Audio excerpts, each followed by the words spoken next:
आप मेरी बात सुनिए। मैंने लेफ्टिनेंट गवर्नर साहब का जो एड्रेस है उसके लिए कुछ अमेंडमेंट्स मूव की थी। कल मैंने वो सबमिट की थी ऑनरेबल स्पीकर साहब के पास। 7 अमेंडमेंट्स उसमें 2 ने अलाउ की, 5 अलाउ नहीं की। इस बात पर हमने वॉकआउट किया। उसमें हमने रेस्टोरेशन ऑफ 370 एक रखा था, रिपील ऑफ पीएसए रखा था, फिर सिविलियन किलिंग्स का रखा था, पुलिस वेरिफिकेशंस का रखा था, और ये बोला था कि 1987 की रिगिंग में प्रोब किया जाए। तो इसमें प्रोसीजर ये होता है दैट वो रख सकते थे स्पीकर साहब on the floor of the house. उन्हें डिसअलाउ किया, तो उनके साथ हमारी बहस भी हुई।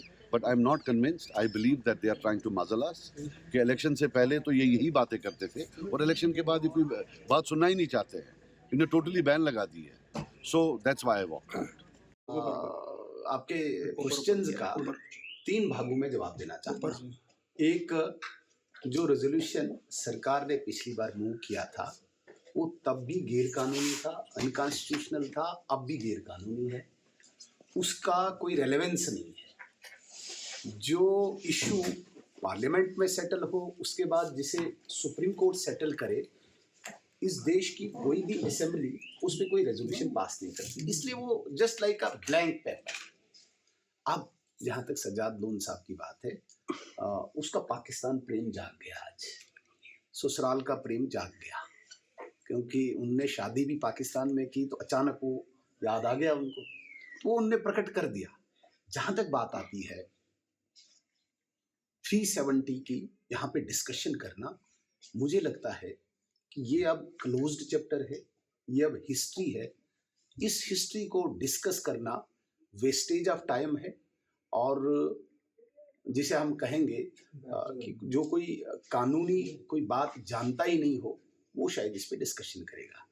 और जहाँ तक सज्जाद लोन साहब को एक फ़ोटो की ज़रूरत थी, वो आज उठ गया, आज उसे मीडिया में जगह मिल गई, उसका उतना ही मकसद था, वो मकसद वो हासिल कर गया। आप मेरी बात सुनिए। मैंने लेफ्टिनेंट गवर्नर साहब का जो एड्रेस है उसके लिए कुछ अमेंडमेंट्स मूव की थी। कल मैंने वो सबमिट की थी ऑनरेबल स्पीकर साहब के पास। 7 अमेंडमेंट्स उसमें 2 ने अलाउ की, 5 अलाउ नहीं की। इस बात पर हमने वॉकआउट किया।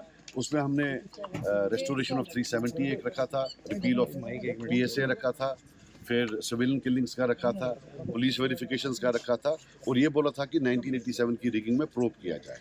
तो इसमें प्रोसीजर ये होता है दैट वो रख सकते थे स्पीकर साहब on the floor of the house. उन्हें डिसअलाउ किया, तो उनके साथ हमारी बहस भी हुई। But I am not convinced. I believe that they are trying to muzzle us कि इलेक्शन से पहले तो ये यही बातें करते थे और इलेक्शन के बाद ये कोई बात सुनना ही नहीं चाहते हैं। इन्हें टोटली बैन लगा दी है। So that's why I walk out. आपके क्वेश्चंस का 3 भागों में जवाब देना चाहता हूँ।